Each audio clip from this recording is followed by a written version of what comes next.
Okay, so hello everyone. We are going to discuss today a story. I will tell you a story about a technical transformation of a large enterprise system in the FinTech area. Before we dive into the action, a few words about myself. So my name is Raman. I started playing with code about 16 years ago in the middle school, and fell in love with all this stuff related to the technology and everything similar to it. So 10 years in productions, and when I first obtained my job and started to commit directly into prod. Of course, it's a joke. So before I joined Godel and started to play with this particular product that I'm going to discuss today, I worked as part of in several industries and domains like air vehicles and jurisdiction. But today we're going to focus mostly on FinTech. So besides work, I love to play with technology and extremely love nature, especially like swamps and mountains. So the avatar itself, a few words. This guy, it doesn't look very similar to me actually, probably you can see it, but this, I spent several hours trying to force Midjourney, an AI model, to generate something similar based on the image that I had, but this is what I get. So the race of the machines, it's a little bit postponed, we will reach this, but maybe in 10 years, in 20. To understand what business we're going to touch today, let me tell you a small story. In the first place, imagine situations that you have, for example, 10 or 20 grand, and you have a dream, a goal to build a mansion for your family. So obviously, taking into account the existing mortgage prices here in Poland or in Europe in general, so 10 grand won't be enough. So the question is what you could do, especially with this sum of money, taking it just now, what you could do with this one. So question to you, maybe several options. The first one from me is just to take and put it in bank and wait for a deposit and wait endlessly once you obtain this particular sum of money. Maybe someone else could add more options here. Ideally legal ones. Yeah.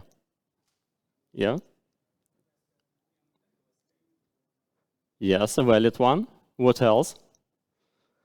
Some hype, maybe cryptocurrencies. Don't be afraid. Just raise your hand and just tell me. So, yeah, great option. What else? One more time. Good option as well. So just to wrap up with this one, so the domain is essentially a financial advice market. So in UK, this situation is quite popular, and there are a lot of financial advisors all over the place, and they could assist you, ordinary people, and me as well, just to come to them, and they will just try to advise us where to put our money in what exchanges or in what fund markets, and you will observe essentially how your money work instead of just laying under the pillow, for example. So this is the applications that we're going to talk about today. How my talk will be organized. So in the first place, few words about the business and its existing state, and afterwards we're going to jump into the meat and discuss the transformation when we first joined this particular product and when it ended up with and how it looks like now. Afterwards, I will discuss what are the plans for this particular product in general, because the ideas both from the businesses, from technical side, they are almost endless. And ultimately, you will be able to ask questions to me. In the meantime, there will be a small gift for the best question at the end of the talk. So, okay. So please just stay tuned. So it begins, what about the business itself? So essentially, as I mentioned before, it was an application in the financial advice market that is a leading player, essentially. They provided a whole bunch of products to the end customers. The core one that sits at the heart of the system is B2B application. There are others as well, such as B2C created like later on, and we're going to discuss this particular bit, API platform, and all other stuff. This particular application, all of them, a portfolio of products, essentially they support thousands of firms on the UK market and millions of clients in this particular advice area. And if we take a look at this particular like system and company at the moment, it started in UK, however moved across 3 continents already. Here how, like a little bit of technical information, here how the system looked like when we first joined the product. So, like a very famous word like monolith application, that like essentially it contained a web app and large modules that to more or less connected with this particular monolithic web app. So related to the reporting, job processing, ETL, and all other stuff. There were a huge amount of third-party integrations as well with different providers of fund information. And so on and so forth. So the system was pretty big. It relied solely on the larger data platform created with like millions of lines in C# and hundreds and thousands of lines of SQL with terabytes of data related to the finance industry. So question to you: have you ever seen such like large monolithic applications before? Yeah, anyone? Yeah, so pretty much a lot of people. Okay, so when we first this particular system, this is how we looked like. Yeah, so we understood that with the existing state of things, both we and the business, that something should change. The timeline of the talk, so it's a little bit artificial, but it will show you like what stages we overcome in the in the past and overcoming at the moment in order to transform the systems that you just saw into something more advanced. So each of the stages took about 4 years. Were less, sometimes less, something more, but we started with the introduction of new products. Next one, we moved into the area of the cloud, and afterwards entered the awesome micro-frontends world. This is what we're going to discuss today during my talk. So the first one, product expansion. So more details.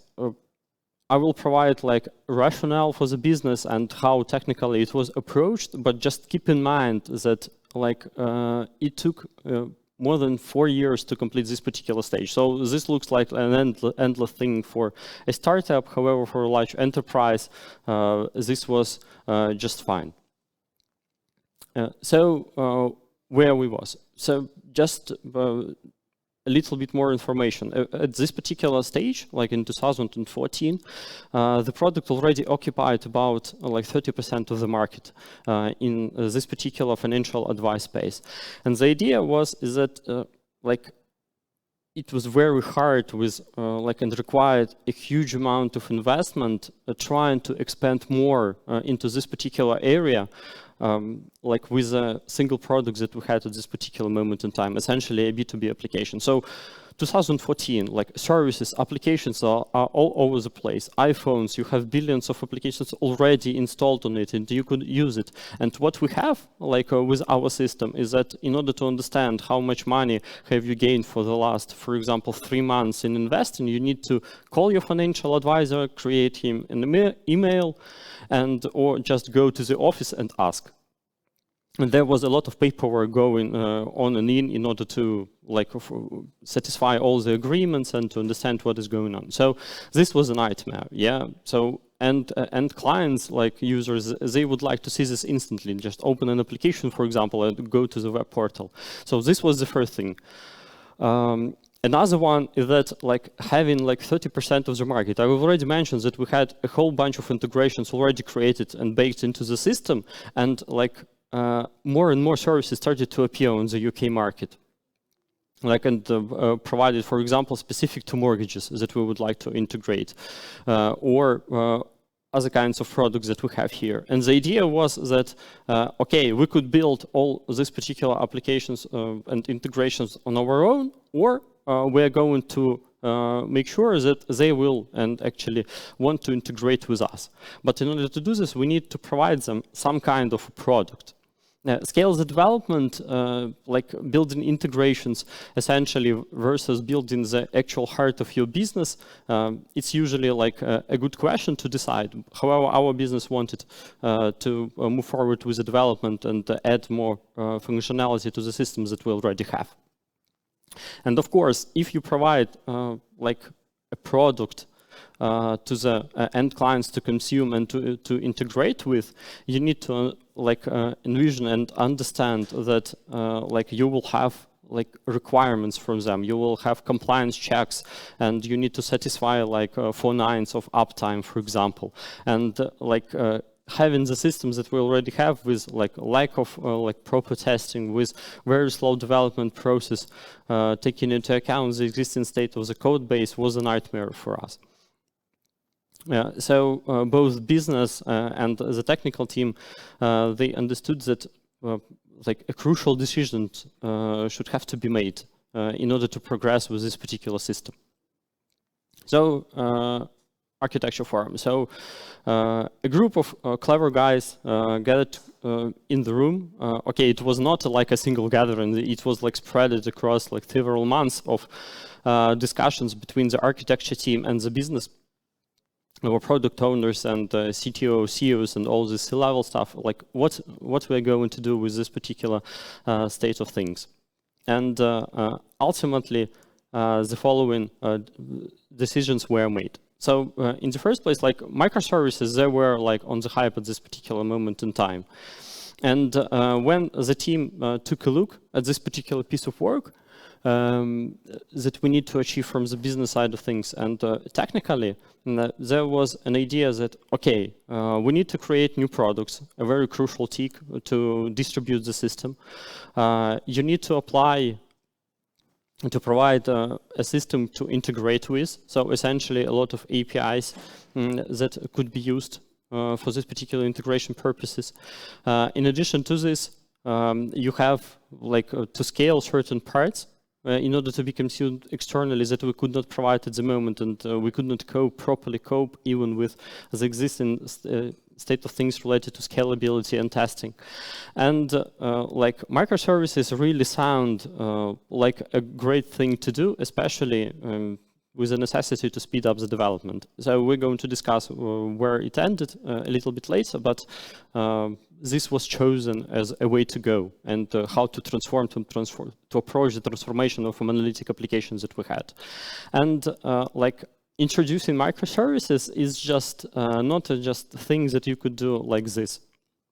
So in essence, what you need to do is to provide like much more infrastructure to control it. We were at the data center at this particular moment in time, and like usually you need to like spin up like message queues in order to execute some like long-running processes or processes that should be scheduled or anything like this. So and the choice were like we are going to maintain the on our own, for example, spin up RabbitMQ and use it, or we're going to rely on the like large vendors such as AWS. Why it was chosen as in the first place? Because at that particular moment in time, AWS was the largest player in the market. So it is still so, but the difference was not like now. The difference is not that huge as it was at that particular moment in time. Of course, creating like APIs, you need to mind shift and turn into the API first approach. And when you start to build something from for the outsiders, to integrate with you, you need to provide and to set up a process across all your development teams. So we're more than 10 of them already, and they require like coordination because we started to work on different products.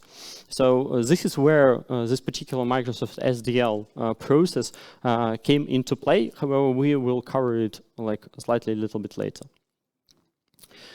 From the technological, from the architecture point of view, sorry, this is how the system started to look like. So the monolithic applications that we had before, it still remained, like it still existed, because it was not feasible in a reasonable amount of time trying to change it.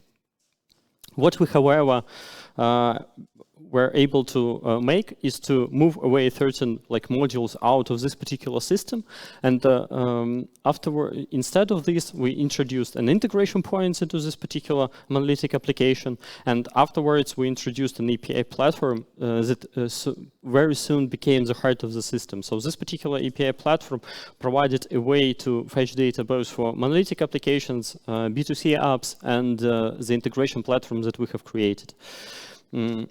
So there were about 20 microservices created in the time span of 1 or 2 years. And the B2C app, you could see it at the top here, it relied solely on this particular API platform that we've defined. The same thing for the things called DevHub and App Store. They essentially became the heart of the front end of the API, of the integration platforms that we've done. So when you think about the extension and integration, just imagine a situation with a GitHub.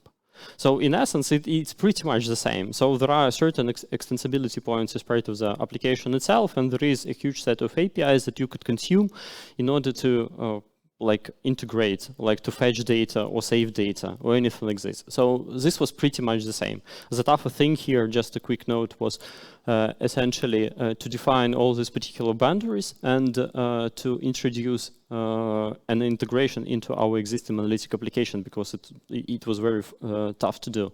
In addition to this, what has been done? Yeah, for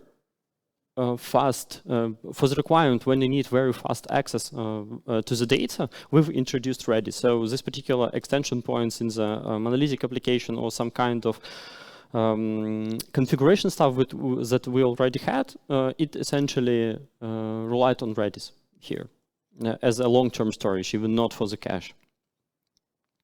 From the technological point of view, yeah, just a quick recap. So in essence, monolithic application, it was created, there were different parts inside of it. There were some classic ASP, some arcane technology, maybe possibly, and someone saw this in production. There were it was .NET Shop, so there were ASP.NET parts, and some clever guys created a view engine out of the box, even before ASP.NET MVC existed and the MVC pattern. So they invented these particular ones. Taking into account the fact that the first services that we've created, they were essentially taken out of the monolithic application, it inherited in order to speed up and to satisfy the guidelines and time to market, it was extracted out of this particular monolithic application. As a result, it was .NET Framework 1, because .NET Core did not exist, and Hibernate and so on and so forth. For the B2C application, it was much more modern, again, created before .NET Core, so .NET Framework was used, and DevHub App Store were mostly an experiment, because they were quite small in size. They were created with the help of Angular, and it is still like this, yeah, so it serves us really, really well. And everything related on the AWS, yeah, and a lot of services inside, like SQS, SNS, S3, email, SaaS email services, and so on and so forth. DynamoDB, Lambdas.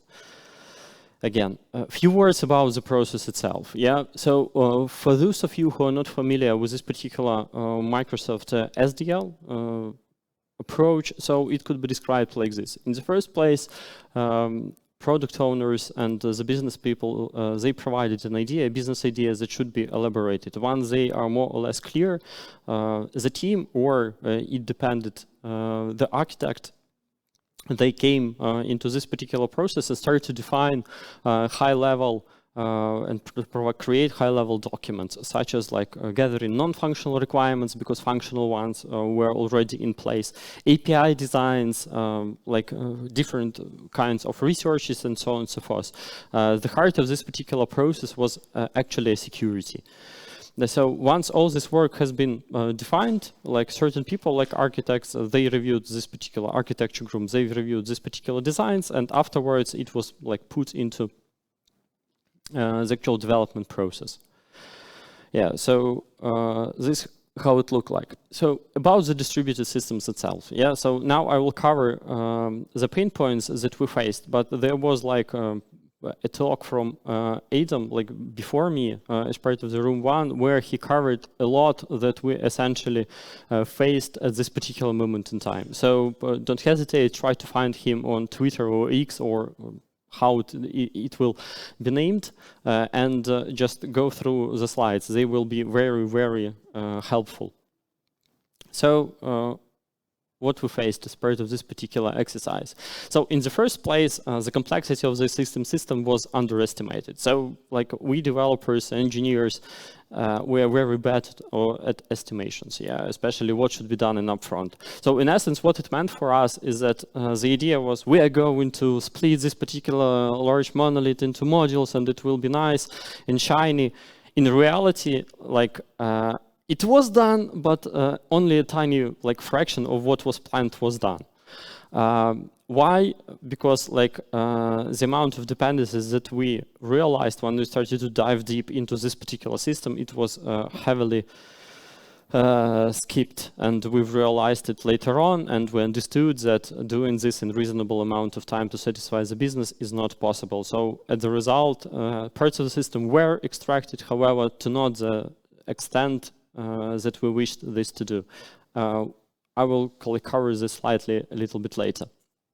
So adopting microservices, especially when you have very few people that actually know how this works, is like a very interesting thing and exercise to do. So this was related to the distributed system stuff. Now, instead of one monolithic application, you have 20 parts that communicate with each other, and you need to understand how to trace them, how to identify where the issue failed, and all these bits. And this soon became an interesting experience that our team learned during this particular process, especially taking into account the network glitches, the necessity to perform retries exactly, and so on and so forth. So I mentioned that an API platform was created for the third party, yeah, to integrate with us. The reality is that there was a second iteration essentially that succeeded. So what this meant is that when we first started to create APIs inside to be consumed by our internal products, B2C application, API integration UIs. So it became clear that we relied on 3 or 4 approaches, different approaches, and trying to expose this to the public was not reasonable enough, because you need to support this. You could not just simply come and just cut some kind of APIs that is already consumed. It's very expensive.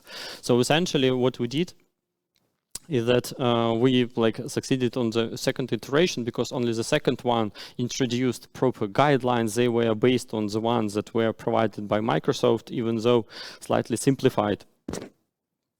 Sorry, in order for others to integrate with us simpler than we had so far.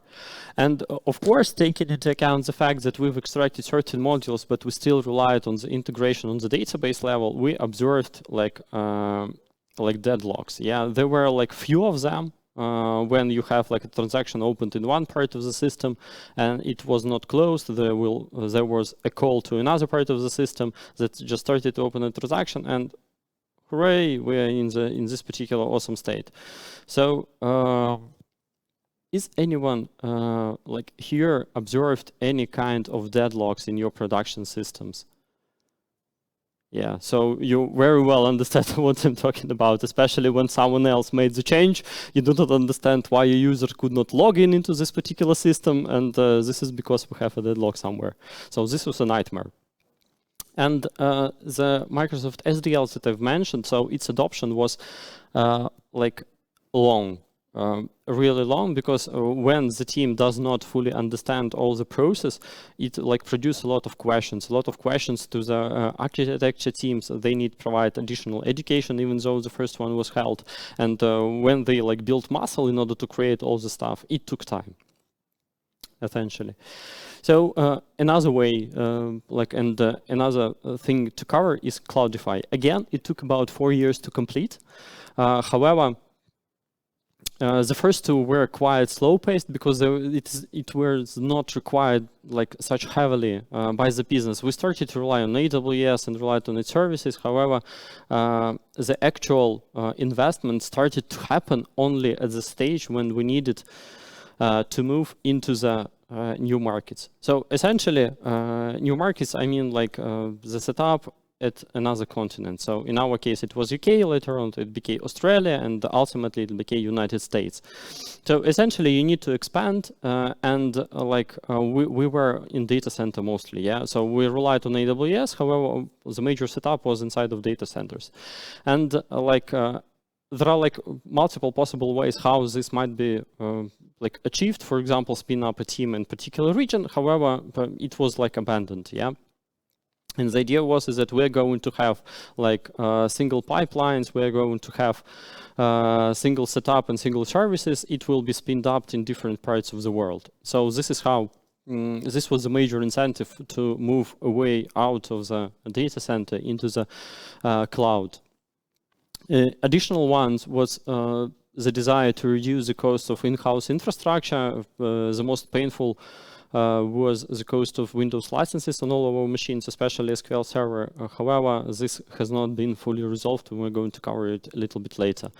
So for the multi-regional deployment, checked, and we already had, like, as part of the microservice world, we already introduced the CI/CD process that relied like on Jenkins and Python scripts and like Ansible. However, it like 4 years passed, yeah, and with existing like modern world of like software engineering, it's just a very large time scale. So what we've decided to do is that it should be modernized.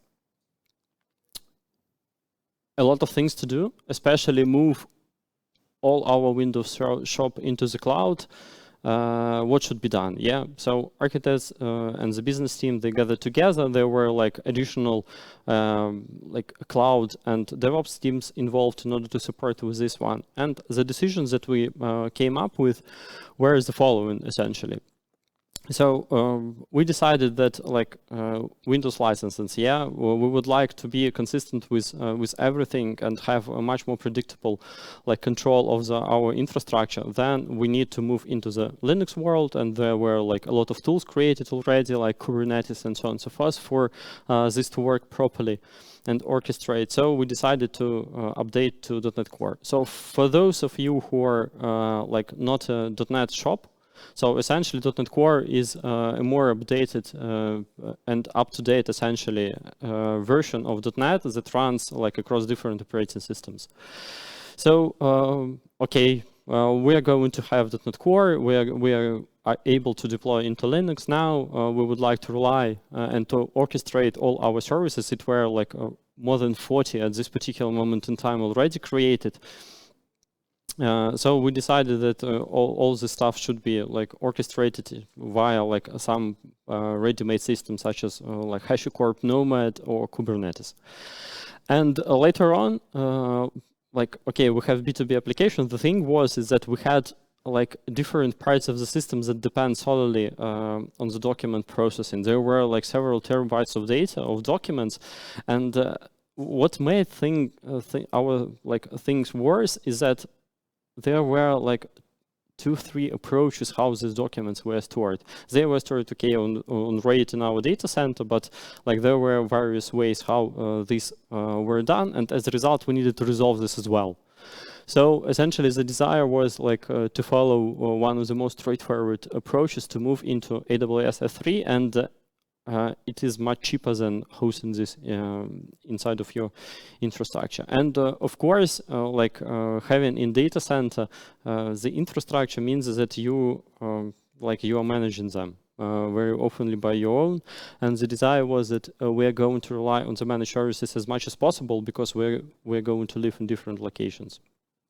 So a few words about .NET Core upgrade, very quick one, because it will be crucial to understand the next thing is that, okay, in order to update, you need to analyze, of course, the third-party dependencies, afterwards POCs, find them, prepare, rewrite the platforms that we already had for our microservices, prepare the infrastructure, and move on, and this will be like a cycle for each the service that we had at this particular moment in time. The thing is that we had certain arcane dependencies, and this is one of the most painful points with all this upgrade that Microsoft asks us to do, is that you need to tame certain third-party dependencies that do not have a proper .NET Core version. As a result, we faced with the following. So everything was in AWS. So the high level, how it looked like at the high level, we still had a monolithic application. Yeah, so it was trimmed down much more as well. It was polished, and certain dependencies were upgraded. However, we were not able to update it to .NET Core like a B2C application itself, because there were tight requirements in terms of how we're going to approach different markets. At the same time, our API platform, it became purely on Linux ones, except certain bits that were Windows ones. This is where the dependencies that I mentioned before came into play, related to the XML processing, related to the PDF document processing. We had such things that sit at the heart of the system that, again, it was very hard to do in the time frames that we had at this particular moment in time. As a result, we decided that we're going to update as much as possible and leave them as part of the Windows boxes. Hopefully enough, Kubernetes, when we reached this particular stage, Kubernetes started to support Windows machines as well. And everything else, we had our in-house implementation setup of Memcached. We had our in-house setup of Redis and SQL Server. All the stuff moved into the cloud, including SQL Server boxes. Certain bare metal machines were obtained from AWS in order to satisfy all our requirements, like terabytes of RAM and the storage, and all the stuff was put into the cloud. A little bit from the technological point of view, things here. So how it looked like, a very draft view. So our single setup was in the region, AWS region. There were failover thing with several availability zones. In order to orchestrate all the services and applications that we had, we relied on the EKS, managed Kubernetes databases, were inside of the AWS as well, as I mentioned before. And there were a huge amount of services that we relied on in order to satisfy all the requirements and the needs of the systems that we had at this particular moment in time. So including Elasticache and API gateway and so on and so forth. So this was awesome.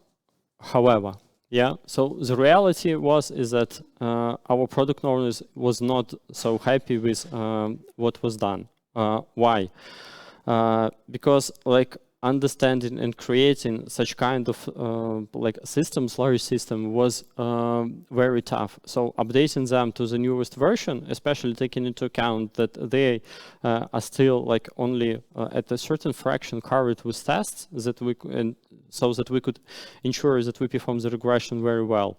It was just simply a challenge for us. In addition to this, at that particular moment in time, there were already more than, I believe, 30 teams across different products worked together and produced something for the business. So in essence, this was not stop the world. Yeah.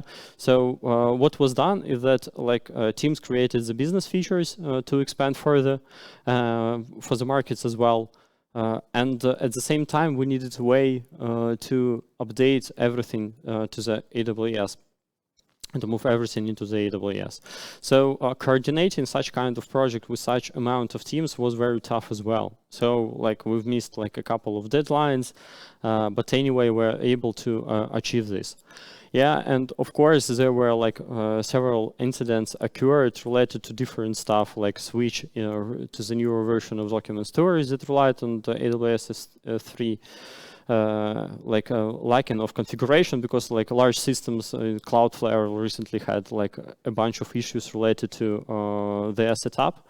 So in essence, it like hit us in the face as well with all this stuff. Now we are moving to the last fragment related to the micro-frontends. So again, this is in progress so far. So we started this particular piece of work like in 2020. It's already in place for B2C application. However, like for B2B ones, it is much bigger and much more complex. We already have approaches, and they are evaluated at this particular moment in time. So why? Yeah, why entering microservices? So imagine the following setup that we had at this particular moment in time. We have about 20 teams spread with the B2B application and about 9 of them for the B2C. And the essence, they are working as a single like code base. Okay, they are working on different modules. However, this is still a second code base. And taking into account the size of it, it took about like one hour to complete the entire build process and start to release it into production, because we have CI/CD and released like 4 or 5 times, even 10 times a day. And like all this resulted in the fact that a lot of teams, they just started to wait when the pipeline was built in order to produce something for this particular applications. We solved this issue for the microservices. Okay, you could just do this like several times a day. Usually, like there will be a single team working on them with the proper governance. But still, much less a problem was for B2C app, but it was still an issue. So this was the major incentive for us to consider how we're going to scale our UI. At this particular moment in time, like a new and additional work was required in order to understand how to do this. Okay, we're like mostly like backend focused. There is some experience in the front end. However, what we're going to create were like purely a front end related one. Once the discussions were settled down and the desire to modernize what we had at the moment was one of the things in order to solve the businesses that we had and provide more like a pleasant user experience. So it was decided that we're going to move forward with a SPA as an approach. Backend for frontend was used at the backend for the security needs and in order to be able to integrate with our existing applications. So unified SPA was used as an approach. So it meant that we're going to have like an orchestrator, and we're going to have several SPAs produced by different parts of our system combined into a single one. And this will look like a single SPA app. React will be used and is used as a library of choice, and Luigi. So there are certain frameworks available on the market. However, after the research and feature comparison and support and all other stuff, we decided to choose Luigi as the one to move forward. So how it looked like, yeah? So it's a little bit small, but anyway, so at the top of this particular schema is Nginx, so there might be any reverse proxy available. We are relying on Nginx. Each application, for example, like we're considering B2C here, it started to contain several parts. So in the first place, the container is loaded, and afterwards there were like registrations of certain pieces like micro-frontends that will be fetched in order to organize like a complex screens. And essentially each micro-frontend will rely on a single BFF pattern. So this was like a service in our scenario, and this particular service, it essentially relied on our large API platform with a fleet of about 80, I believe, services created so far that will be consumed. Of course, you will need like 2, 3, 4, maximum 5 of them for each micro frontend, but still you need to invoke them. And of course, we have existing applications that is part of like changing at the moment, and you need to integrate somehow with it. Like it sits separately, it is provided by a different tech stack, and we are like executing redirects with sharing authentication and authorization information between them, and this works fine for us, essentially. What we've learned out of this particular exercise with the micro-frontends. So in the first place, so this is a nice way to scale UI. So this is what we've tried to achieve, and this is what we have achieved as part of this work. Now, like we could release several of them independently, and a single team could work on one particular micro-frontend, for example, related to the personal information, processing of personal information for the clients, and another one will be working with a portfolio of products, for example, gathering information about mortgages. So this is fine. We achieved this. And we have started the process of decoupling our existing application. What happened next is that we needed less QA effort for regression, because you essentially concentrate all the work instead of a large monolithic application with very tangled dependencies, like big ball of mud, it's called. You are going to test the micro-frontend itself, and in cases when there will be changes inside of the common parts of the common platform across these micro-frontends or the components, you could perform like a small verifications for all other areas as well. However, what we realized is that like, okay, we've introduced microservices, and it became much more difficult to set up it properly, where we went through the stage of spinning up vagrant machine with the services inside, up to the relying on the Docker containers so that it's spinned up locally, including the database. But now you have the similar thing for your UI as well. You need to spin up certain parts out of it. In terms of the what we faced and why it was difficult for us, essentially, is that like kickoff phase was a challenge because we needed to settle down the approach that we are going to use. So it took us quite a lot of time, more than half a year, in order to understand all our requirements and to understand our existing system, the integration between the new world, shape it in the first place, and afterwards trying to like marry it with our existing world. So this was very tough. We had like .NET first team, so with the skills in Vue.js, so switching it into the React world that like won mostly now on the market, it was quite challenging, even though it was success. Yeah, so and the teams are working on this like at the moment with a like fast pace. And the first lot of times that required was to optimize. It was not that great initially, and like it took like several iterations in order to cut down everything that is not needed overall. And the overall complexity of the system, it is much more shocking than it was initially when you have like a single monolithic application with certain modules, and now you have all this umbrella of stuff inside. So this is like the things that has already been done. Okay, microservices is in process. However, what should be planned? Yeah. So the first one, migrating our apps into the .NET Core world. So this is essentially in progress at the moment. So it's already been almost already been done. It's in the regression stage for our B2C app, B2B application. Most likely, it will happen that we are going to chunk large UI pieces out of it, update it, and that's it. Yeah, so it will be mostly rewritten, because like investing so much effort into with so much regression into existing like B2B app, it's not like an option for us. Reporting system, yeah. So so far it was mostly baked into the monolithic application. There were separate modules, of course, but again, it was baked inside. It is not very versatile. It sometimes relies on the classic ASP, again, arcane technologies that no one knows already, and it's almost impossible to find proper people to work on this one. So we're working on the new reporting system with the help of Snowflake, data traction tools that will extract it from our database and push directly into Snowflake, and QuickSight in AWS.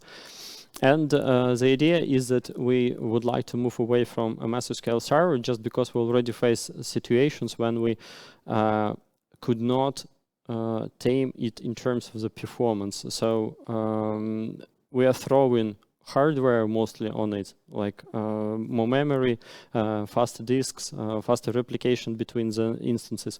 However, all this stuff requires more licensing, and what we need to do is to consider other options as well. For example, switching to AWS managed approaches. Even though I'm not sure where we end up with this particular bit, but it's very important for the business as well.